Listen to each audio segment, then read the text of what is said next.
Pastor Antônio Gilberto, consultor doutrinário e teológico da CPAD, formado em teologia, psicologia, pedagogia e letras, autor de vários livros, editor da Bíblia de Estudo Pentecostal em português e também consultor acadêmico da University Global em Springfield, Missouri, Estados Unidos, é o comentarista deste trimestre. Lição 1. O derramamento do Espírito Santo prometido. Esta é a lição número 1 do presente trimestre, que trata do derramamento do Espírito Santo prometido. E encontra-se no capítulo 2 do livro de Atos dos Apóstolos. Observemos que trata-se do derramamento do Espírito Santo. Não é uma bênção apenas comum, uma operação comum do Espírito, mas derramamento. E esse termo que eu estou usando é extraído da Bíblia. Então, trata-se de uma plenitude, trata-se de algo superabundante. Este é o tema, este é o assunto da presente lição. E esse derramamento inicial prometido, ele ocorreu em Jerusalém, no dia de Pentecostes, e naquele momento estava ali presente um grande número de nações representadas, e tudo isto está dentro do panorama profético, pois a promessa de Deus no Antigo Testamento era derramar o seu Espírito em caráter mundial. A Bíblia diz sobre toda carne, ou seja, sobre todos os povos. O texto áureo da presente lição está no mesmo capítulo 2, o versículo 33, que diz: de sorte que, exaltado pela destra de Deus, e tendo recebido do Pai a promessa do Espírito Santo, derramou isto, que agora vós vedes e ouvis. É o versículo 33. Então, irmãos e amigos, nós estamos diante de um assunto de alta relevância, não somente para a igreja, mas para o mundo todo. No Antigo Testamento, como eu já disse, em vários lugares, havia promessa. Mas Deus usou um profeta chamado Joel, numa época dificílima da história do povo de Deus, é como luz brilhando no meio das trevas. E ele disse que nos últimos dias Deus derramaria o seu Espírito sobre toda a carne. Ou seja, não era uma bênção ligada apenas à descendência de Abraão. E a lição de hoje trata disso, que no dia de Pentecostes, já agora, depois de Cristo, já agora na era cristã, o fato aconteceu. E o maravilhoso é que, quando o Espírito Santo desceu sobre os primeiros, no dia de Pentecostes, e eles falaram em línguas pelo Espírito Santo, o apóstolo Pedro, ele foi usado por Deus para pregar, e a primeira coisa que ele disse na pregação é que aquele fato que estava começando a acontecer em Jerusalém, testemunhado por nações representadas, era exatamente o cumprimento da profecia de Joel. É tanto que ele começou o sermão dizendo: isto é o que foi dito pelo profeta Joel. Muita gente pode pensar que o batismo com o Espírito Santo, os dons espirituais, as manifestações do Espírito Santo, é algo exclusivo para dentro da igreja. Quando não é bem assim, ele visa em primeiro plano a conversão dos pecadores.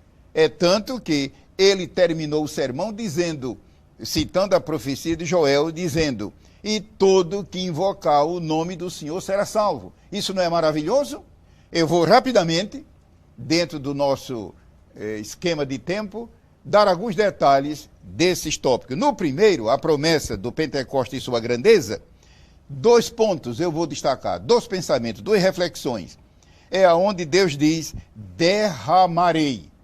Ou seja, não é algo resumido, não é algo simplesmente pontual, não é algo geral, é algo transbordante, é algo abundante. Derramarei.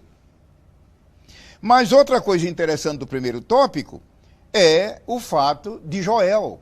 Eu imagino o profeta Joel como deve ter ficado surpreso, porque os profetas de Deus do Antigo Testamento o Espírito Santo agia diferente, como ele age hoje. Eles não somente recebiam a mensagem de Deus, a mensagem na sua mente, mas eles também viam. É claro que não significa pelos olhos do rosto, mas pelos olhos do Espírito. É tanto que eles eram chamados videntes. E a palavra vidente ali não tem nada a ver com espiritismo. É a palavra vidente no sentido bíblico. E ali ele viu a cena. Imagina, os irmãos, como Joel não deve ter ficado alegre, transbordante. O apóstolo Pedro diz que eles profetizavam de coisas que ele mesmo não entendiam. É claro, mas se conformavam. No segundo ponto, eu queria destacar também, no segundo tópico, 2 pensamentos. O segundo tópico é a promessa do Pentecostes e sua universalidade. Primeiro, a habitação do Espírito. Quando Jesus falou sobre a vinda do Consolador, o Espírito Santo, Jesus usou o termo Consolador ou Confortador. A primeira coisa que Jesus mencionou foi que ele vindo, ele disse, ele habitará convosco e estará em vós. Nos capítulos 14, 15 e 16 do Evangelho segundo São João, Jesus mencionou, como todos sabem, várias vezes, a vinda do Espírito Santo.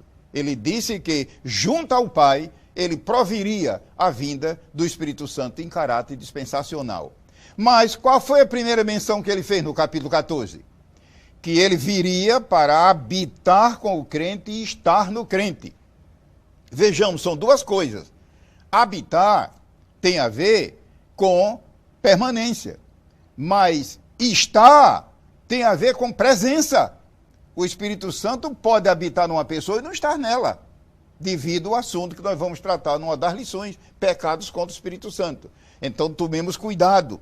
Ele disse, habitará e estará. Meus amigos, não são a mesma coisa. Esse tópico, essa parte é do tópico 2.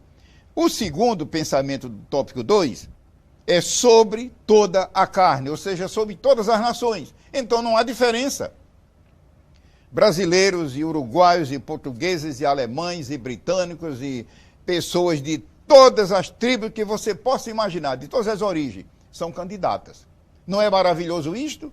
Ou seja, a bênção de Deus não está limitada agora à descendência de Abraão.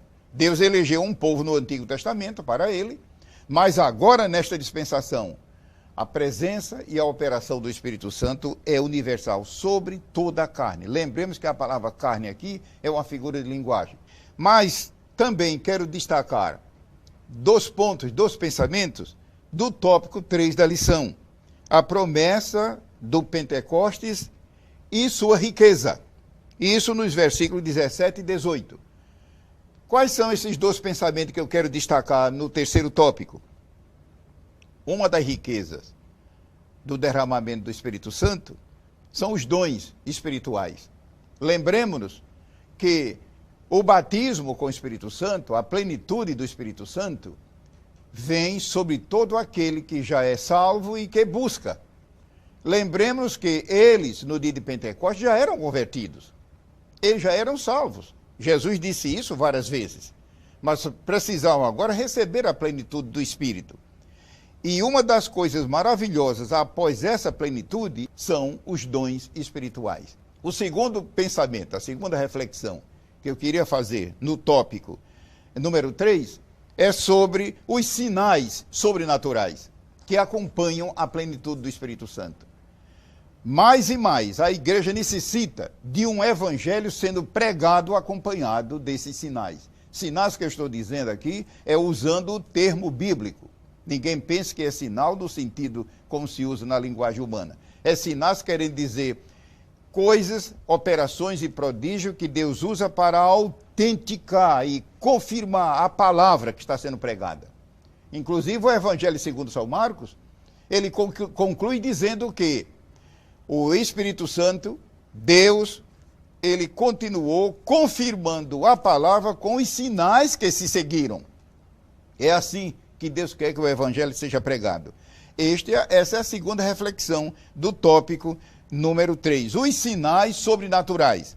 E no ponto 4, no tópico 4, nós temos o futuro profético, a promessa divina do Pentecoste e a promessa pentecostal de Joel. Em resumo, o derramamento do Espírito Santo não é limitado a esta dispensação. O que nós temos agora é apenas algo parcial. Ou seja, no futuro reino milenial de Cristo, segundo nós temos no livro de Isaías, haverá derramamento pleno. E por fim, o tópico 5 da lição, que trata da promessa do Pentecoste, abarca a salvação. Inclusive o texto bíblico diz: e acontecerá que todo aquele que invocar o nome do Senhor será salvo. Meus amigos, não é maravilhoso isso? Então, você que ainda não é salvo e está ouvindo esta exposição, lembre-se, em primeiro lugar, não busque ser cheio do Espírito Santo, que isso não funciona. E vai dar no caso de Simão o mago, aquele mágico. Não. Primeiro receba a salvação. Primeiro desfrute a salvação. Lembre-se, o derramamento do Espírito Santo é para quem já é convertido, para quem já é salvo. Lição 2. O avivamento contínuo da igreja. O texto áureo desta lição se encontra em Jeremias 29:13, que diz assim: e buscar-me-eis e me achareis quando me buscardes de todo coração. Então, a ideia desse povo hoje chamado triunfalista, você vê que não tem fundamento nenhum na Escritura. Aqui está uma evidência disso. Deus disse por meio do profeta: buscar-me-eis e me achareis quando me buscar de todo coração. Este versículo tem uma lição profunda a respeito de quem recebe poder de Deus e não preserva, e que precisa manter o avivamento contínuo. Os 5 tópicos da lição são: primeiro, Cristo e o seu caráter, e isso no versículo 14. O segundo, a condição da igreja em Laodiceia, nos versículos 15 a 17. O terceiro tópico da lição, Cristo, a solução para a igreja, nos versículos 18 e 19. O quarto, Cristo e seu convite e promessa, os versículos 20 a 22. Finalmente, o tópico 5, característica de um real avivamento. E isso não está enquadrado direto no texto da lição, e sim no seu contexto. Então, nós estamos vendo que não basta uma igreja, um povo, uma família, uma pessoa ser avivada e despertada. Se essa pessoa se entregou para Cristo e prosseguiu crescendo na vida cristã e recebeu essa plenitude, ou se trata de uma família, ou uma igreja, ou uma denominação, ótimo. Mas o interessante é preservar, é manter o avivamento. E onde está uma evidência disso? A igreja de Laodiceia. Por que é que na epístola de São Paulo aos Colossenses, um dos livros do Novo Testamento, por que é que lá Deus usou o apóstolo para várias vezes chamar a atenção de Laodiceia? Já notaram isso? Você que estuda e lê a Bíblia, lá em Colossenses, o Espírito Santo começou a avisar. Várias vezes Laodiceia é mencionada. Laodiceia, por quê? Certamente já havia sinal de perigo. Certamente Deus estava vendo que eles já estavam entrando pelo caminho do desvio. Resultado, Laodiceia não voltou atrás. E o quadro está em Apocalipse 3, a partir dos versículos 14, e quando chega na parte final da leitura,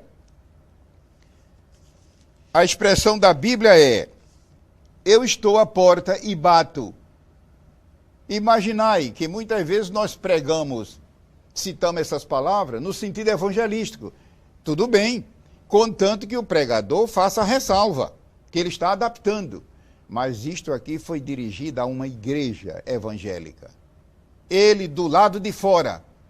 Eu pergunto, quem é que estava dentro então? Se Cristo estava fora.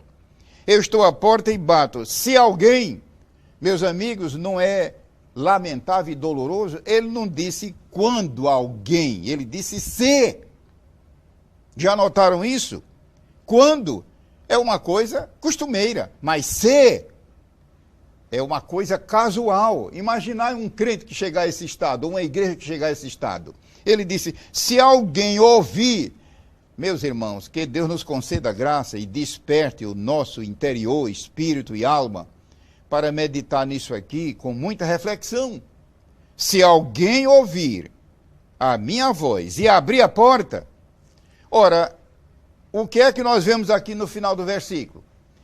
A maior de todas as promessas, quando ele disse, entrarei em sua casa, e cearei com ele, e ele comigo, e ao que vencer, eu concederei que se assente comigo no meu trono, assim como eu venci, e me assentei com meu Pai no seu trono.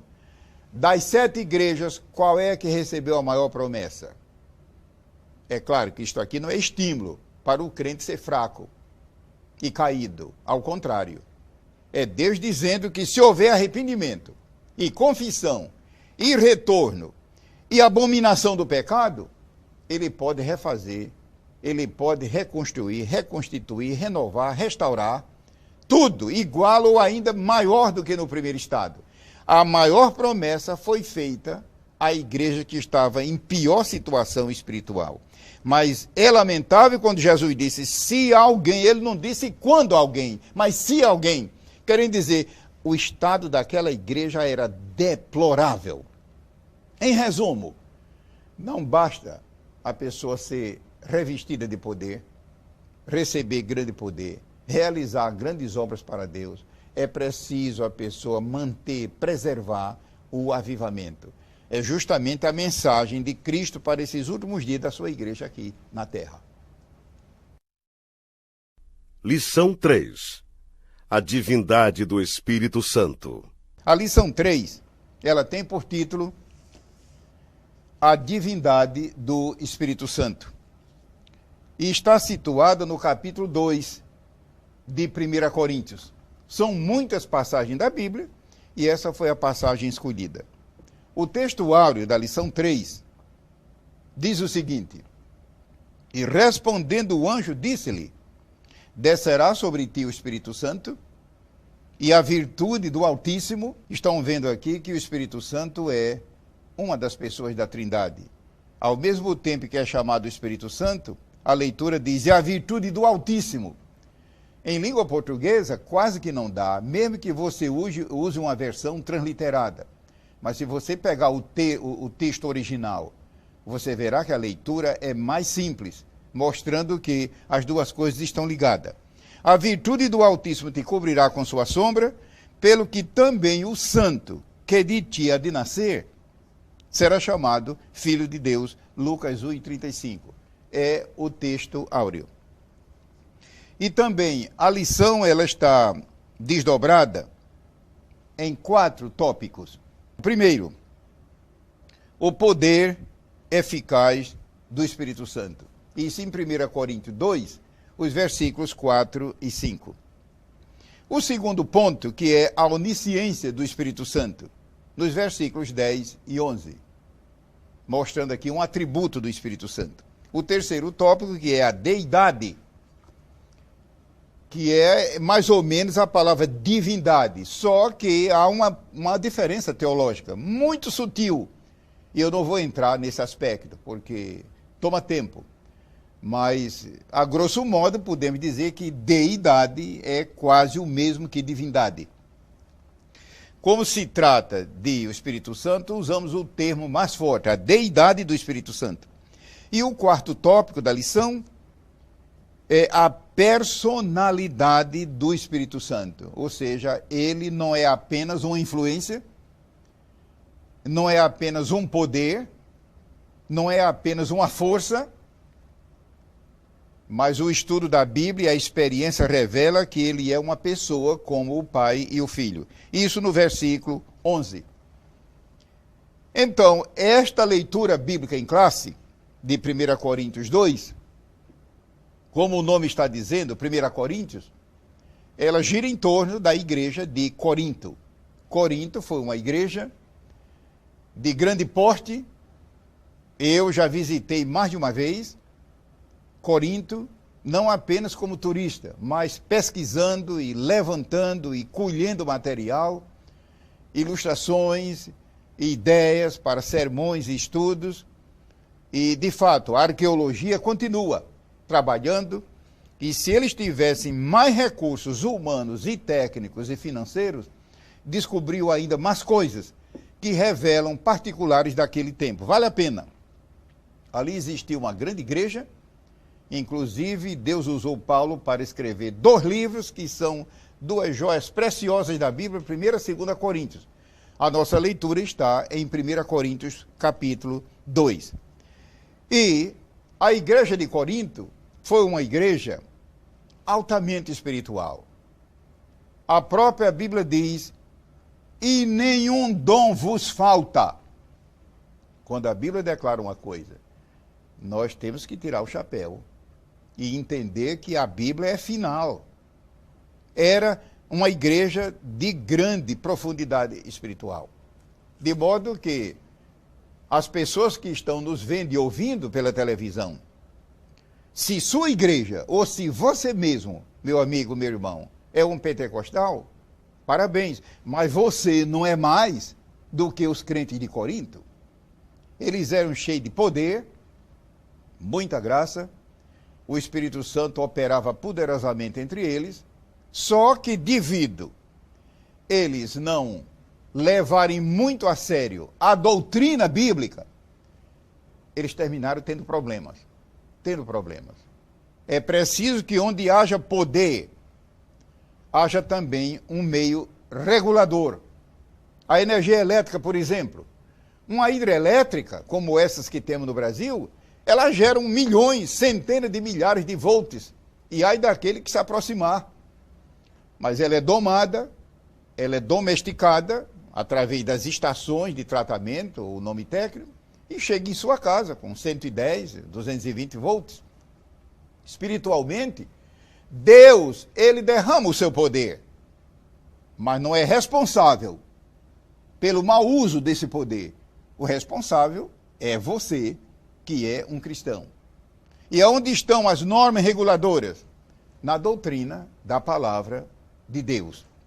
Graças a Deus que Deus derrama poder, mas também deixou na sua palavra, tanto no Antigo como no Novo Testamento, as normas. No Antigo Testamento havia regulador de fogo. No Novo Testamento não há. Não há, quer dizer, no sentido limitativo. Mas a palavra, ela regula com poderosa norma. Eu vou concluir essa rápida abordagem da lição 3, que trata da divindade ou deidade do Espírito Santo, enfatizando o seguinte: o Espírito de Deus, ele no Antigo Testamento, nas suas aparições, manifestações, ele sempre é mencionado como o Espírito, mostrando a sua dinâmica. No Novo Testamento, ele é mais mencionado como Espírito Santo, mostrando que o principal papel dele hoje é não só dinâmica, mas também santificar. Lembremos-nos, o Espírito Santo não é apenas uma força, uma influência, um poder. Ele é Deus, ele é onipotente, ele é onisciente, ele é onipresente, ele é onividente, ou seja, ele vê tudo. E ele é também Deus Criador. Outros atributos, o tempo não permite, mas os interessados sabem que nós temos, em primeiro lugar, a Bíblia e também uma riqueza de fontes de consulta. Muito obrigado pela atenção. Lição 4. O batismo com o Espírito Santo. O momento em que um cristão novamente nascido, que usufrui a salvação, crendo na promessa de Deus e mediante o Senhor Jesus Cristo, ele é batizado com o Espírito Santo, e a evidência desta maravilha são línguas estranhas sobrenaturais, que muita gente continua descrendo e achando que isso é invenção de Azusa Street. Não tem nada a ver. Está lá em Isaías 28, a promessa das línguas estranhas. Isaías 28. Eu não vou ler que o tempo não dá. E outra coisa, os amigos e irmãos sabem que o próprio Senhor Jesus, e ninguém sabe nada, ninguém sabe mais do que Jesus, ele disse, falarão novas línguas. É esse assunto da lição número 4. E isso aconteceu em Jerusalém no dia do Pentecostes. Eles, pelo Espírito Santo, e de maneira sobrenatural, eles falaram novas línguas. E interessante, naquela ocasião, Deus lhes deu pelo Espírito Santo línguas conhecidas dos homens. Quando se lê a passagem de Atos 2, onde está uma parte da lição de hoje, eram mais ou menos umas 13 ou 14 nações, cada um com sua língua. Imaginai que maravilha, imaginai que surpresa não foi. E essa maravilha acontece ainda hoje. O texto áureo diz, e todos foram cheios do Espírito Santo. E começaram a falar em outras línguas, conforme o Espírito Santo lhes concedia que falassem. Ou seja, não são línguas que você fala a seu critério, mas que o Espírito Santo toma o mecanismo fonador da pessoa, e isso eu não sei explicar, porque isso é um ato divino. É como a lição passada, que fala da deidade. Quem é que tem condições de explicar a deidade do Espírito Santo? Quem é que tem capacidade para explicar a deidade de Deus mesmo? Ninguém, porque é um mistério. Ela ultrapassa a razão humana. Mas pela fé, nós cremos, pela fé entendemos, pela fé aceitamos, e essas verdades são verdades maravilhosas. A lição, ela contém, na revista, 4 pontos ou 4 tópicos. O primeiro que é a promessa do batismo e o seu cumprimento. O segundo, os conceitos do batismo com o Espírito Santo. Os conceitos. Ou seja, a ideia geral do batismo. Isso extraído da Bíblia. O terceiro tópico, como receber o batismo. E o quarto, os resultados do batismo. No primeiro tópico, a analogia do batismo. Por que é que as Escrituras, para essa experiência, usam a palavra batismo? Você já pensou nisso? Batismo é um termo técnico. E por que é que Deus usa nesse contexto? Em todo batismo, há pelo menos 3 elementos. Em todo batismo tem que haver um candidato. Tem que haver um batizador. E tem que haver um elemento para a pessoa ser imersa. No batismo com o Espírito Santo, quem é o candidato? É o crente, que está ansioso e buscando. E quem é o batizador? O Senhor Jesus Cristo. Isso está bem claro na palavra de Deus. E qual é o meio, se assim eu posso falar? Qual é o meio ou elemento em que o crente é imerso? Não é apenas tocar, é ser imerso. A palavra batismo significa, ao pé da letra, imersão. Por falar nisso, muita gente pensa que a palavra batismo no original é submersão. Não é bem isso. O termo, literalmente, é imersão. Qual é o elemento em que o crente é imerso? O elemento em que o crente é imerso é o Espírito Santo. Ele é imerso nele. É algo, uma experiência maravilhosa. E o melhor é você buscar e receber. Porque não há condições de a gente explicar a contento. Melhor é você buscar e receber. Outra coisa, no primeiro tópico, a Bíblia conta que João Batista, ele disse, aquele sobre quem vires descer o Espírito Santo, esse é o que batiza.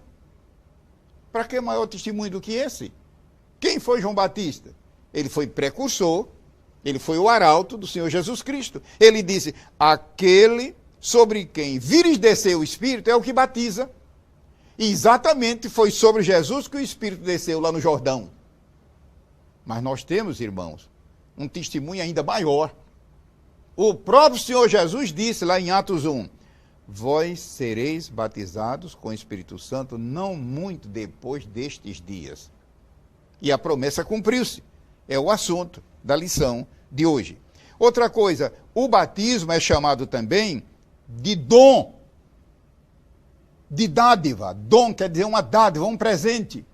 Então você não precisa fazer nada para receber, a não ser estender a mão. Mas que mão? A mão da fé.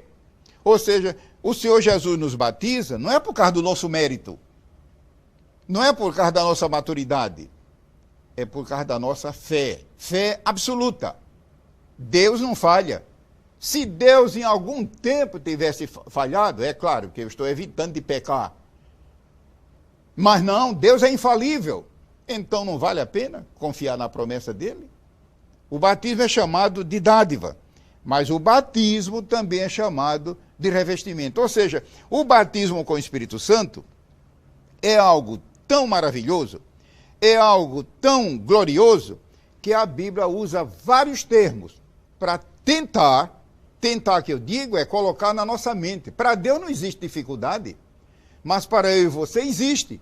Deus sabe disso e colocou na Bíblia vários termos significando o batismo. Ou seja, Deus querendo dizer, se você entende um pouco dessas figuras humanas, você poderá entender melhor. E essa última que eu estou citando aqui é o batismo chamado de revestimento. Ou seja, a pessoa já está vestida e agora recebe outra veste por cima. E qual é essa primeira veste, figuradamente? A salvação. A Bíblia compara a salvação a uma veste. A Bíblia conta que uma pessoa que vive em pecado, que está em pecado, ela diante de Deus está despida. Mas quando ela está salva, ela está vestida com as vestes de salvação. O batismo com o Espírito Santo é um revestimento. E para falar a verdade, a expressão original é mais forte. A expressão original é mais forte e eu convido os ouvintes e os telespectadores para estudar o Antigo Testamento, em 2 livros. O livro de Juízes e o livro de Crônicas. Lá está melhor explicado isso aí. Quando a Bíblia diz que o Espírito Santo revestiu. Ao pé da letra significa que o Espírito Santo se vestiu neles. É muito difícil, às vezes, entender essa frase. E o batismo, ele faz isso. Então, é um revestimento para quê? É que Deus sabe que a batalha espiritual que a igreja enfrenta contra as hostes do diabo, e muitas vezes de maneira disfarçada, não é fácil. Mas o poder do Espírito Santo, ele é um escudo, ele protege, ele capacita. E o batismo é chamado de revestimento. E, concluindo, os resultados do batismo com o Espírito Santo. Eu vou destacar apenas um deles devido à nossa limitação de tempo. Um deles diz, um dos resultados do batismo é maior glorificação do nome do Senhor. E eu diria, não é primeiramente maior glorificação, é maior conhecimento. É possível que muita gente que está me vendo e ouvindo tenha dificuldade em entender a pessoa do Senhor Jesus Cristo. E eles pensam que aquilo que eles sabem de Jesus é tudo. Que nada, meus amigos. Quanto mais você tiver do Espírito Santo, mais você entenderá a respeito de Jesus. Lembre-se, a palavra de Deus revela quem é Jesus. Mas você quer conhecer mais, melhor quem é Jesus? Em todo sentido, encha-se do Espírito. Você vai ver detalhes que você nunca imaginou na sua vida. O Espírito Santo, além de revelar quem é Jesus, ele também é o elemento que Deus usa para nós glorificarmos a Deus. Lição 5.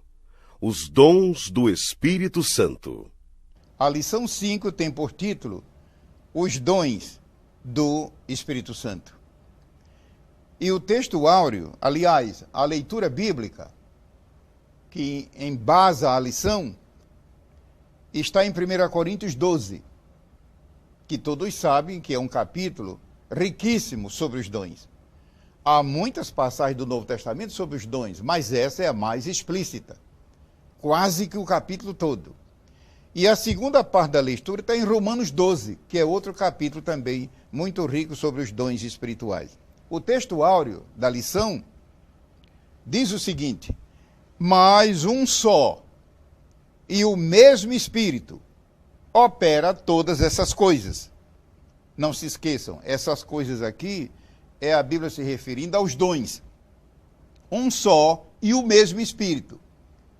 Isso significa que quando numa igreja pentecostal, que Deus guarde o seu povo, houver confusão sobre os dons, o problema é da igreja. O problema é nosso. Do lado do Espírito Santo, não. Estamos vendo que o Espírito Santo é harmônico e nele não há qualquer confusão. Mas um só e o mesmo Espírito opera todas essas coisas, repartindo particularmente a cada um como quer. Então, mais uma vez, como eu disse na lição passada, quando numa pessoa, numa família, numa congregação, num culto de oração, que em muitos lugares há cultos de oração espalhados nas residências, há muitas vezes desequilíbrio e escândalos e coisas parecidas, Deus não tem culpa de tais coisas. É a palavra de Deus que não é observada. E a lição, ela está dividida em 3 tópicos. O primeiro ponto é sobre generalidades, ou seja, uma visão sinóptica do assunto, sobre os dons. O segundo tópico, que é explanação e classificação dos dons. E o terceiro tópico é sobre a responsabilidade quanto aos dons. Ou seja, quando em nossa vida e em nosso ministério houver desmandos, não vamos culpar a Deus e dizer, foi Deus que fez isso. Não, a culpa é nossa. É esse ponto de responsabilidade quanto aos dons. Vamos ao primeiro tópico. Generalidade sobre os dons. O Novo Testamento, que todos sabem, é de inspiração divina. Foi o Espírito Santo que inspirou os escritores.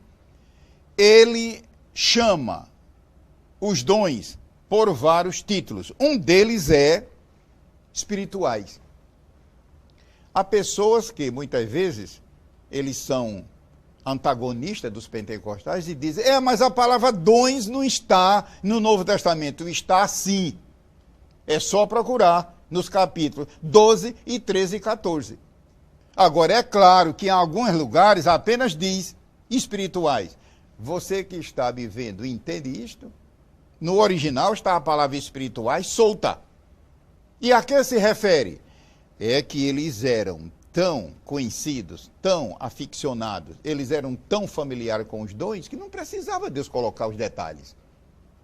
Uma criança que ouve a todo instante a voz dos pais, ela discerne rapidamente quando é um estranho. Uma criança na mais tenra idade. E como é que se dá esse fenômeno? Ela ouve todo instante a voz da mãe e do pai. É o crente que anda com Deus também. É um fato que nós estamos usando aqui por uma questão simplesmente de comparação. Uma das palavras usadas é espirituais, querendo dizer que são dons dados pelo Espírito Santo. Outro termo que a Bíblia usa para chamar os dons é dons da graça, querendo dizer que ninguém é merecedor. Assim como a salvação se recebe por graça de Deus, por misericórdia, os dons também. Então, ninguém pense que porque é um bom cristão, que é um cristão de bom testemunho, que ele é merecedor dos dons. Não, os dons são dons da graça. Nós os recebemos por graça de Deus, e graças a Deus por isso. Eu não estou usando aqui os termos originais, não há necessidade. Outro termo que a Bíblia usa para chamar os dons é a palavra ministério. Não é ministério significando os obreiros, mas ministério significando serviço, ministração. No original é a palavra diaconia. Então, isto é muito importante porque muita gente pergunta, e para que servem os dons? É tanto que cristãos já receberam dons que, devido desuso e falta de conhecimento, resultou depois em nada. Não, a Bíblia é clara. Um dos nomes dos dons é diaconia. Ou seja, Deus nos dá para seu serviço e não simplesmente para nosso enlevo. Outro termo que a Bíblia usa para chamar os dons é operações. Difícil colocar isso em português. O termo original significa ao pé da letra que é manifestações de poder.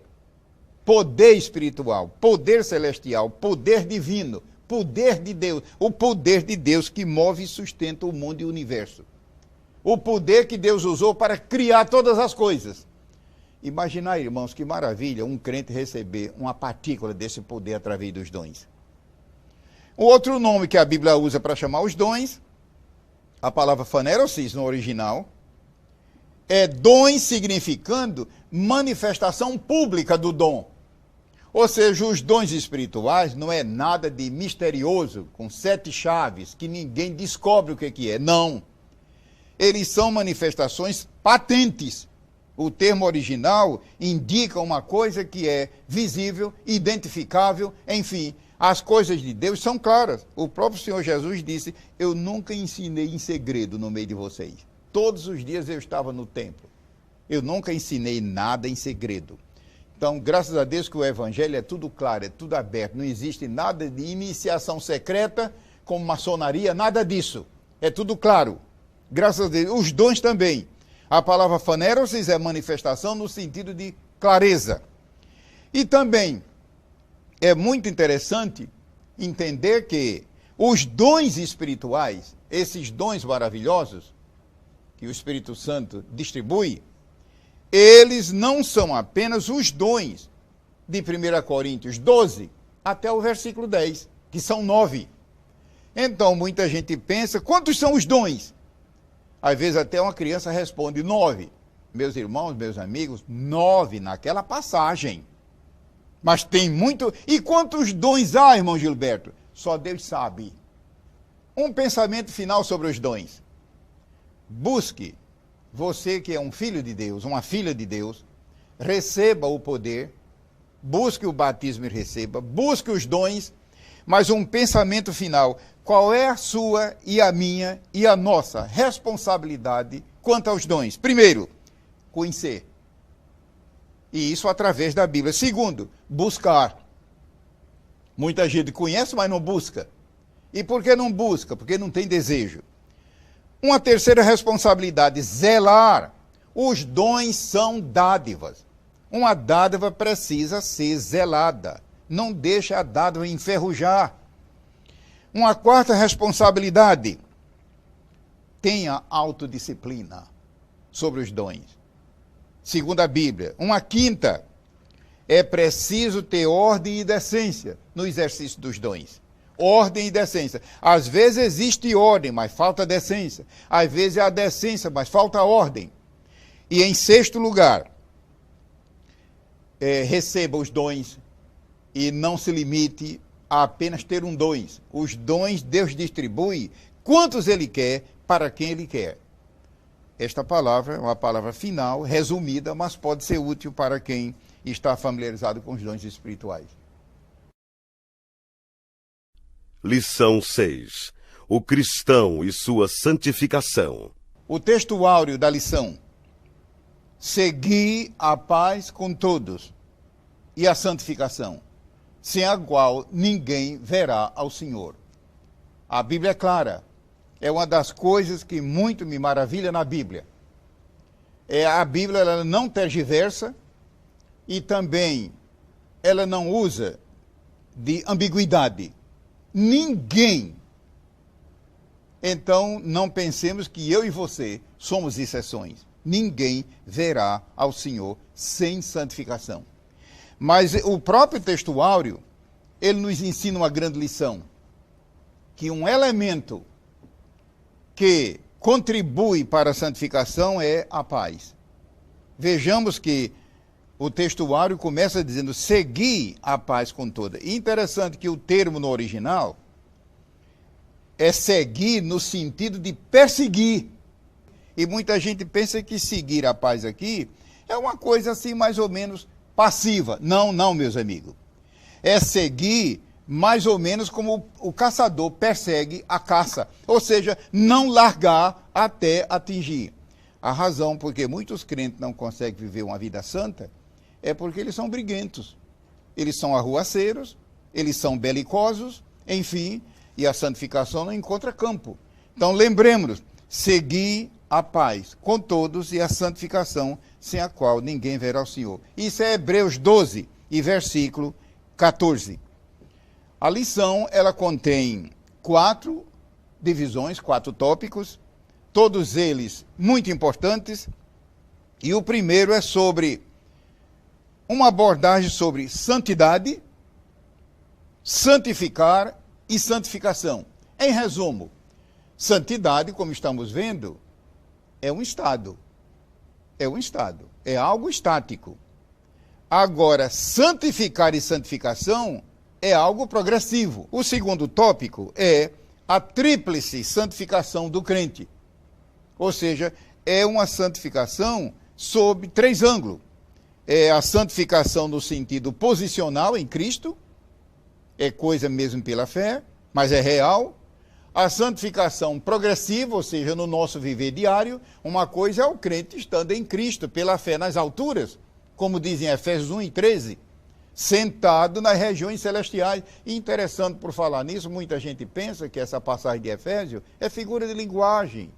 É como se fosse simplesmente uma força de expressão. Não, meus amigos. É um ato, é fato real. O crente, ele, num certo sentido, ele desfruta de bilocação. Ele está aqui na terra, no Rio de Janeiro, no Brasil, seja onde for, mas pela fé, ele também está inscrito nas regiões celestiais. E há também a santificação, não só no nosso viver diário, mas a santificação final, futura. E essa é quando Jesus vier. É tanto que a Bíblia diz lá em Romanos 8, que quando ele vier vai se dar a redenção do nosso corpo. A redenção do nosso corpo. E aí tem a ver com a santificação plena, final, futura. O terceiro tópico é uma matéria preventiva. Eu acho muito importante. Estouro-vos a santificação. Ou seja, fatores impeditivos. Por que é que a santificação não encontra livre curso, muitas vezes, em nossa vida, em nossa igreja, devido a impedimentos? E o quarto é sobre a necessidade do crente santificar-se. Então, é uma doutrina. A santificação é uma das doutrinas de maior amplitude na Bíblia. Ela vai de Gênesis a Apocalipse. É tanto que o primeiro capítulo da Bíblia trata da santificação, no livro de Gênesis. E daí vai. E há um livro no Antigo Testamento que ele todo só trata desse assunto. O livro de Levítico. É uma riqueza, é um manancial. Mas a Bíblia toda. Mas no Novo Testamento nós temos o corolário. Então a santificação é explícita de uma maneira maravilhosa. E tanto o Senhor Jesus como o apóstolo Paulo e outros mais escreveram muito a respeito deste assunto. Uma palavra rápida sobre o segundo tópico, que é a santificação do crente. Lembremos de que o crente é cidadão dos céus e pela fé ele está em Cristo. E isso é um ato de fé e é real. Ou seja, quando uma pessoa aceita Jesus e o segue em comunhão com ele, a santidade de Cristo é também a santidade dessa pessoa. Nesse sentido, um crente nunca será mais santo do que no dia que ele se converteu. Você está ouvindo e entendendo isso? Um crente que de fato é nova criatura em Cristo, ele nunca será mais santo do que no dia que se entregou para Jesus. Mas isso em Cristo. Mas temos que entender que nós estamos na terra e precisamos de santificação vista, progressiva, humana, experiencial. Eu não estou dizendo experimental, estou dizendo experiencial. E é aqui que o crente precisa ter cuidado. Por quê? Em Cristo, você não precisa ter preocupação. Cristo nunca falhou, nem falhará. Nele nós somos perfeitos, mas em nós mesmos nós somos falhos e precisamos cuidar disso. Mas a Bíblia diz em 2 Coríntios 7:1, aperfeiçoando a vossa santificação. E como é que um crente é perfeito em Cristo e precisa agora aperfeiçoar? É claro, aperfeiçoar em nós mesmos.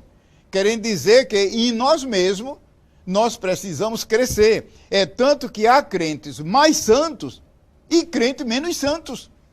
O próprio apóstolo Paulo, que foi um grande paladino da fé, ele chegou a dizer, eu sou o mínimo dos santos. E o que é que eu vou dizer? Então, o que é que a Bíblia está querendo dizer ali? Em lugar de eu ficar procurando santidade na vida dos outros, eu devo primeiro mostrar a minha. A lição também trata de estorvos. E quais são, em resumo, esses impedimentos? Desobediência. Meus amigos, desobediência que eu estou falando aqui não é um ato. Eu estou falando em desobediência contumaz, ou seja, a pessoa que é desobediente por natureza. Essa pessoa não vai conseguir viver uma vida santa. Quanto mais ela tentar, é pior. Então, sejamos obedientes à palavra de Deus. Comunhão com as trevas. Eu nem preciso explicar. A pessoa que pratica obras infrutuosas das trevas não conseguirá. Erros a respeito da santificação. A pessoa ter ideias próprias, desprezar a palavra de Deus. Áreas da vida que não são santificadas. A nossa vida é repleta de um número infinito de áreas. Essas áreas precisam ser alcançadas com a obra de Cristo. E um quarto ponto, que é o final, é a necessidade do crente santificar-se. Por quê? A Bíblia ordena. A Bíblia ordena. Quando a palavra de Deus fala desse assunto, ela diz: sede santos. Meus amigos, isto não é um pedido, é uma ordem. E quando Deus dá uma ordem, é porque Ele dá graça para a pessoa cumprir. Deus não vai dar uma ordem se a pessoa não pode cumprir. E aonde estão esses recursos? Em Deus, na Bíblia, no Espírito Santo, no Senhor Jesus Cristo. A segunda reflexão da necessidade está no texto áureo. Jesus só vai levar santos para o céu. Imaginai se um pecador entrasse no céu. O céu viraria um inferno. Deus me perdoe a frase. Não! O céu é lugar somente para santos. Um terceiro pensamento, e talvez um final. Qual é uma grande necessidade do crente viver uma vida santa?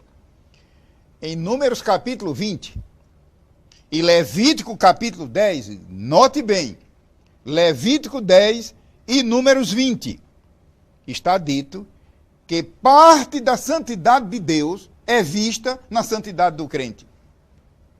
Parte da santidade de Deus é vista na tua vida e na minha. Isso nos faz tremer no sentido reverente diante do assunto. Finalmente, para concluir, qual uma das necessidades do crente santificar-se? É que a santificação é uma das áreas que o diabo mais ataca na vida do crente. Concluindo,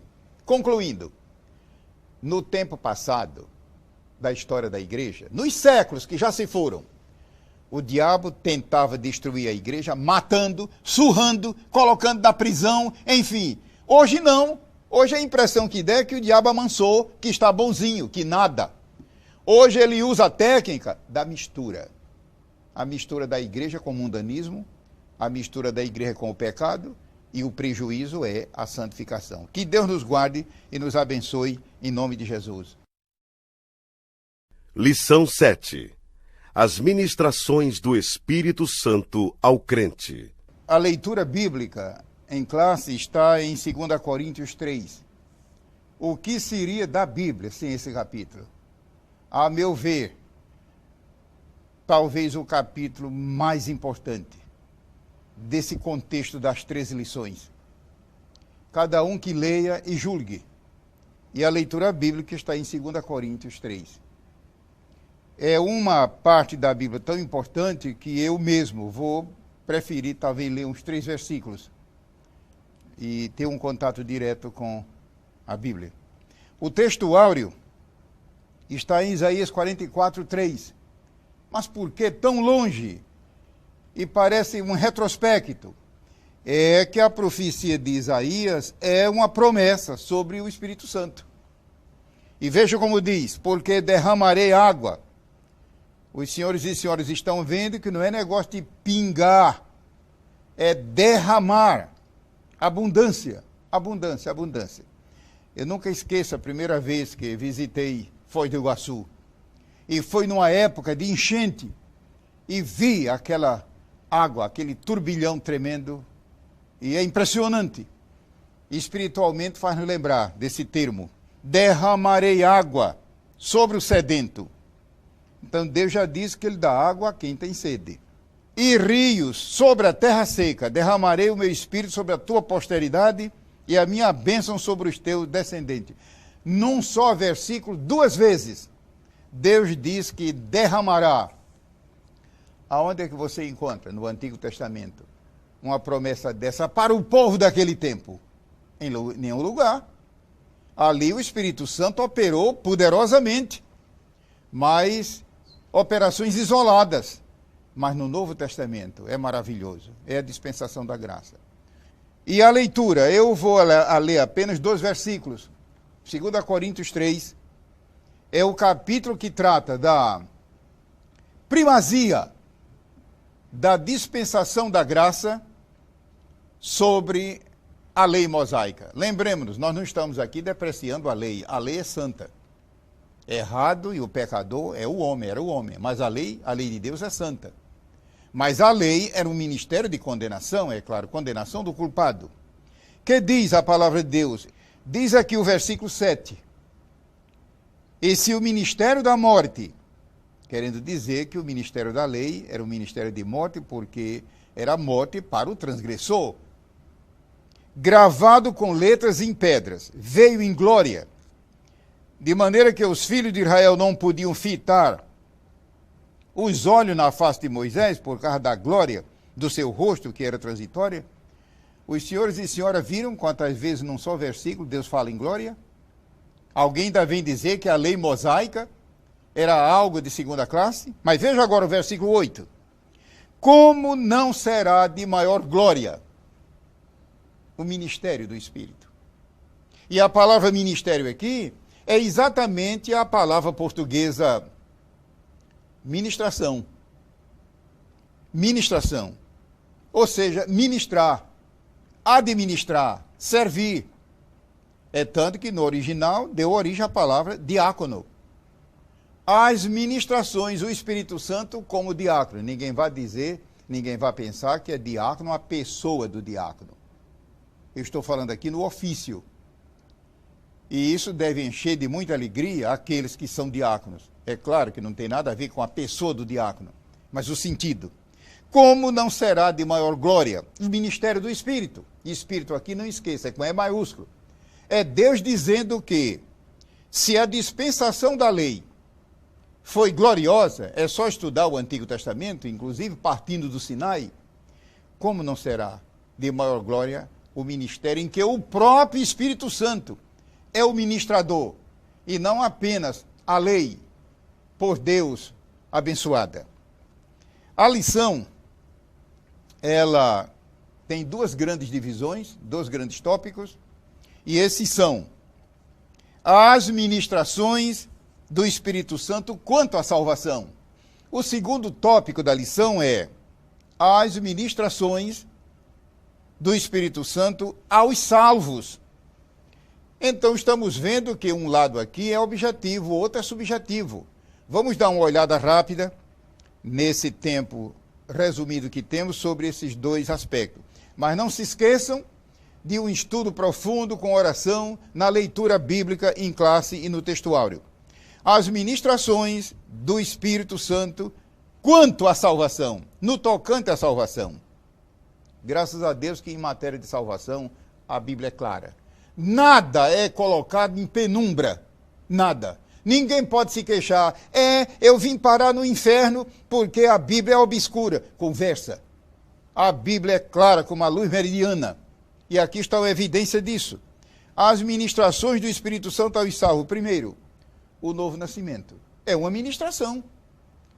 Interessante, a Bíblia usa o novo nascimento. No original, a palavra novo aí, ao pé da letra, é algo que vem de cima. Dá para entendermos a figura de linguagem?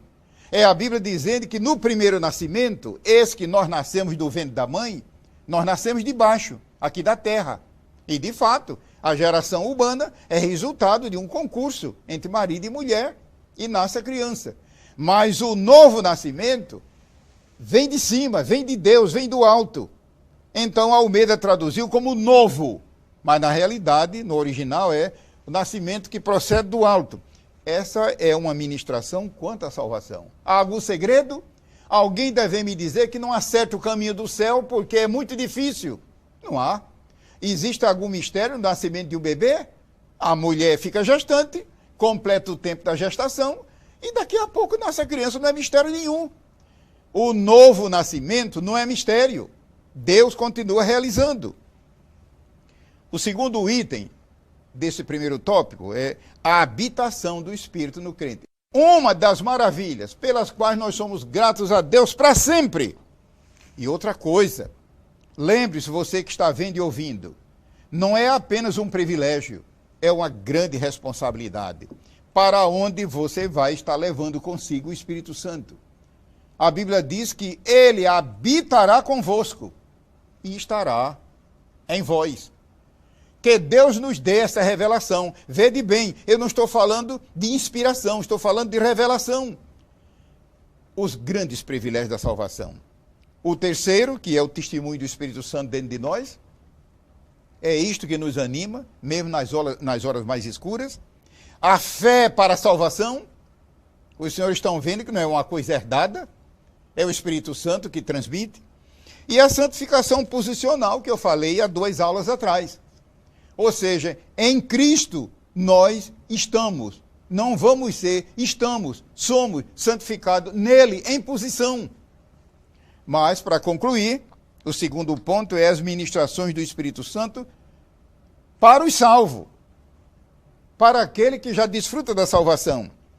O batismo do Espírito Santo e o batismo com o Espírito Santo. O fruto do Espírito através do crente. Vede bem que eu não estou lendo as referências bíblicas. Muitas pessoas poderão dizer, mas e a leitura bíblica? Haverão de entender que isto está subentendido. A casa tem muitos outros recursos, graças a Deus, gráficos, ensinador cristão, a própria revista do adulto, o livro que a casa lançará sobre o assunto, enfim.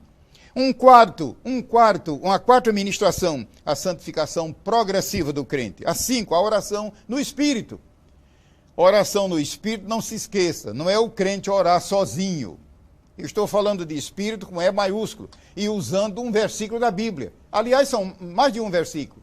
O que é oração no Espírito com E maiúsculo? É o crente orar na dependência do Espírito Santo. Ou seja, é o Espírito que inspira.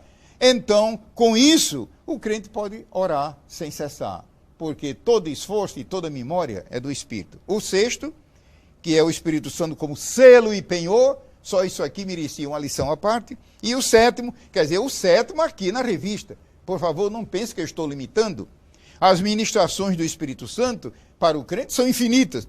A unção do Espírito Santo. Fala-se muito em unção hoje. Muito. Mas não se esqueça, meu irmão, minha irmã. Quando a Bíblia fala em unção do crente, não se esqueça que a palavra unção implica, abrange serviço. O crente é ungido para servir. E tem muita gente que tem medo do trabalho do Senhor. E foge. Não se esqueça, Deus unge para serviço. Que Deus nos abençoe em nome de Jesus.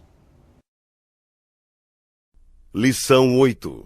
A renovação espiritual do crente. E o texto áureo está em 2 Coríntios 4,16, que diz assim: por isso, não desfalecemos, mas ainda que o nosso homem exterior, significa o homem adâmico, como eu e você fisicamente, se corrompa, como de fato, o nosso ser externo, mesmo com todo cuidado e saúde, mas ele vai retornando ao pó. O interior, o homem interior, contudo, se renova de dia em dia. Como conseguir essa maravilha?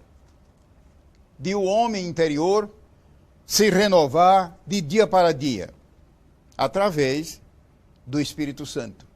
Ou seja, isso é possível, isso torna possível um crente, mesmo que ele tenha uma idade física de 50, 60, 70, 80, 90, 100 anos, mas espiritualmente ter a mentalidade e o vigor de um jovem. E às vezes acontece o contrário, lamentavelmente, jovens crentes ainda em plena flor da idade, parecendo velhos espirituais. Isto é falta de renovação. A lição, ela contém 3 grandes tópicos. Eu digo grandes, porque ela envolve outros que uma lição apenas sobre um assunto não comporta. O primeiro tópico que é o que significa renovação espiritual. Hoje que se fala tanto em renovação. Renovação política, renovação acadêmica, renovação disso, renovação daquilo, renovação de estoque. Renovação é o termo, mas espiritualmente não esqueçamos. Se nós não cuidarmos de nos renovar espiritualmente do Senhor, nós entraremos pelo caminho da velhice espiritual. O segundo tópico, que é a necessidade da renovação. Por quê? E o terceiro é a constância, que não basta a pessoa declarar e sentir-se renovada no espírito, restaurada, revigorada, reavivada, como queira usar o termo, avivada. É preciso manter o avivamento. O que significa renovação espiritual? Certamente os telespectadores vão se lembrar do grande homem de Deus que foi o salmista Davi. Ele, nos seus salmos, de vez em quando, ele clama pela renovação. Em muitos lugares ele diz: vivifica-nos, Senhor, vivifica-nos, vivifica-nos, vivifica-nos. Eu creio que era o Espírito Santo falando desta época, que hoje está à disposição de todo crente em nosso Senhor Jesus Cristo.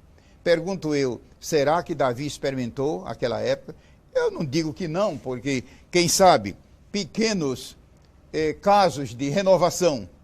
Nós temos o segundo tópico da lição, que é a necessidade da renovação espiritual. Ou seja,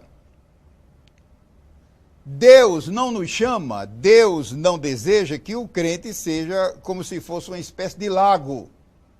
Lago é uma coisa circunscrita. Você sabe que lago é uma coisa fechada.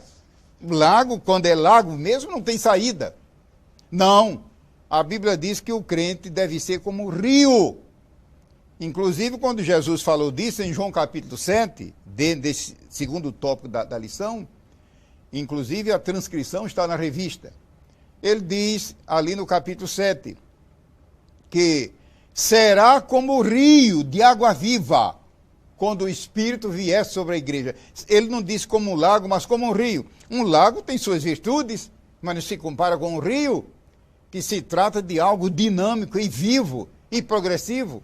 Eu nunca esqueço da primeira vez que eu cruzei a fronteira, cruzei o Rio Amazonas, passando por cima de sua nascente, via aérea. Eu observei que a nascente do Amazonas, lá no Peru, é apenas um filetezinho d'água. Entretanto, quando ele desemboca no estado do Pará, é de grande largura, centenas de quilômetros. É exatamente a figura que a Bíblia nos apresenta desse assunto de renovação.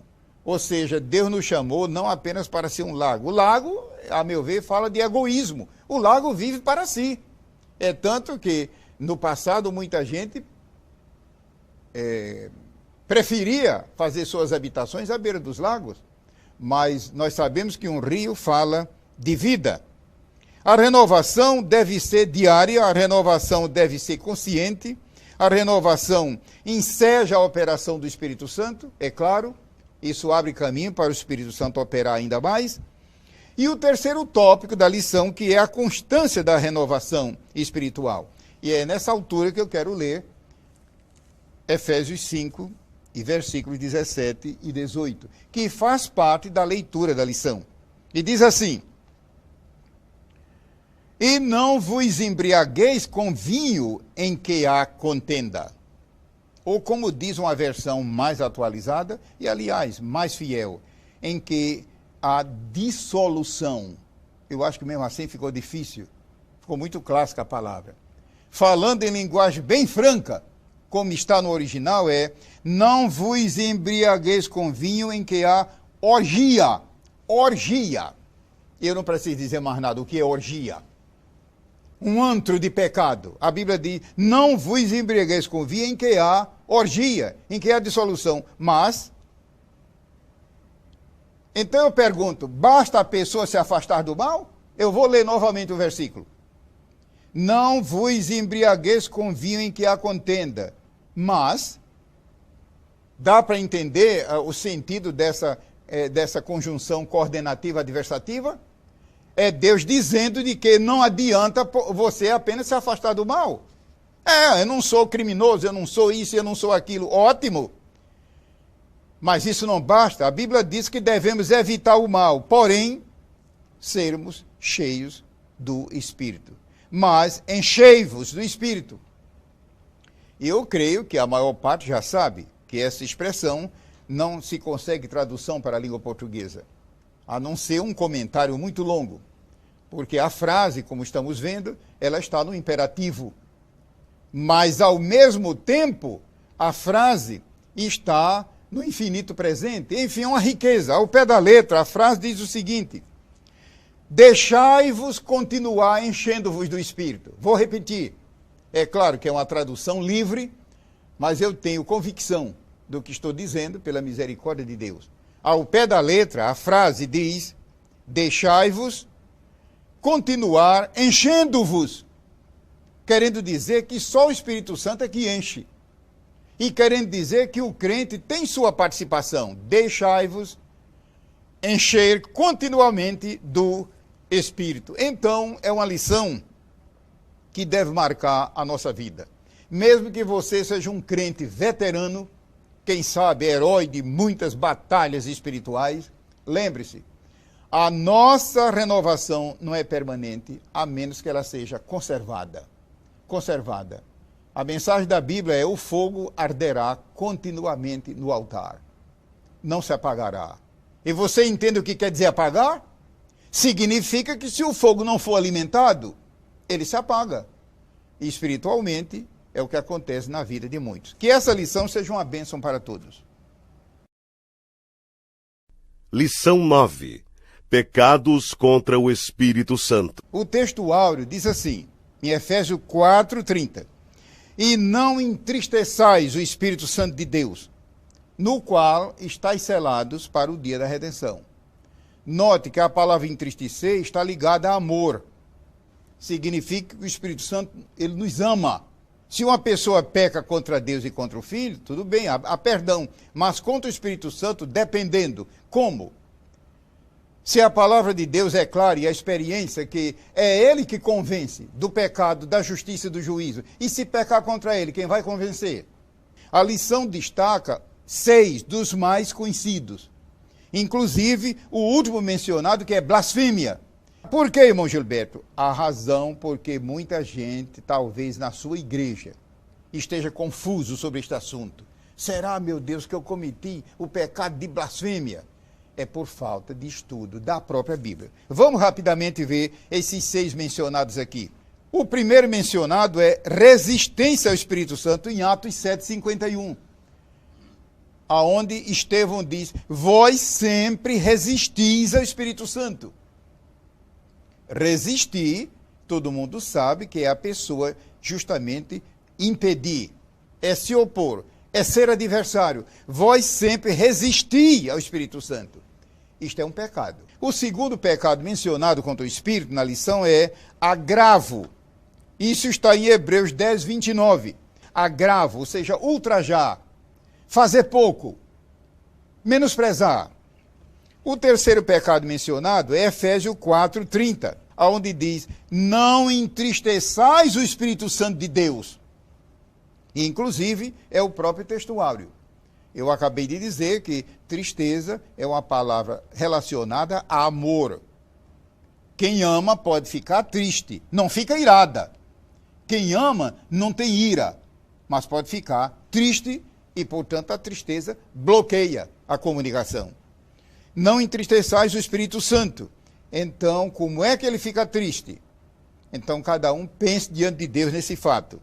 Nós temos agora poucos minutos e vamos correr, porque são 6. Mentir ao Espírito Santo é o quarto pecado mencionado. Atos 5, 3, 4, 9. 5, versículos 3 e 4, versículo 9. Hoje a mentira, aliás, não é só hoje, mas deixe-me usar o termo hoje. Hoje em dia, a mentira é um pecado tão universal que tornou-se corriqueiro. Agora imagine mentir ao Espírito Santo. Alguém diz, mas ele não é onisciente? Talvez você não entendeu que mentir aqui, no original, é um termo equivalente à palavra hipocrisia. Se bem que hipocrisia, o termo é esse mesmo no original. Mas o termo mentir que está lá é sinônimo deste. Ou seja, é mentir hipocritamente. Ou seja, com máscara. É mentir no sentido de fingimento. Isso feito por um crente de maneira continuada é pecar contra o Espírito Santo. É pecar. E é pecar num sentido terrível. Imaginai se eu tivesse tempo agora para ler os versículos de Atos capítulo 5, aonde diz: não mentistes aos homens, mas a Deus. E mais adiante diz: por que é que você se concertou com sua esposa para enganar o povo? O caso de Ananias e Safira. A frase, como está no original, dá a entender o seguinte, quando diz ali mentir, é tentar a Deus até onde ele pode resistir. Meus amigos, isso é ultra perigoso. Uma pessoa pecar, querendo dizer, eu vou pecar até enquanto Deus aturar. Essa pessoa está à beira da destruição. Então, Deus, por essa lição, pode falar a muita gente para recuar enquanto é tempo. Muita gente acha que o caso de Ananias e Safira foi um caso excepcional. Não, lá no versículo 9, estude direitinho depois.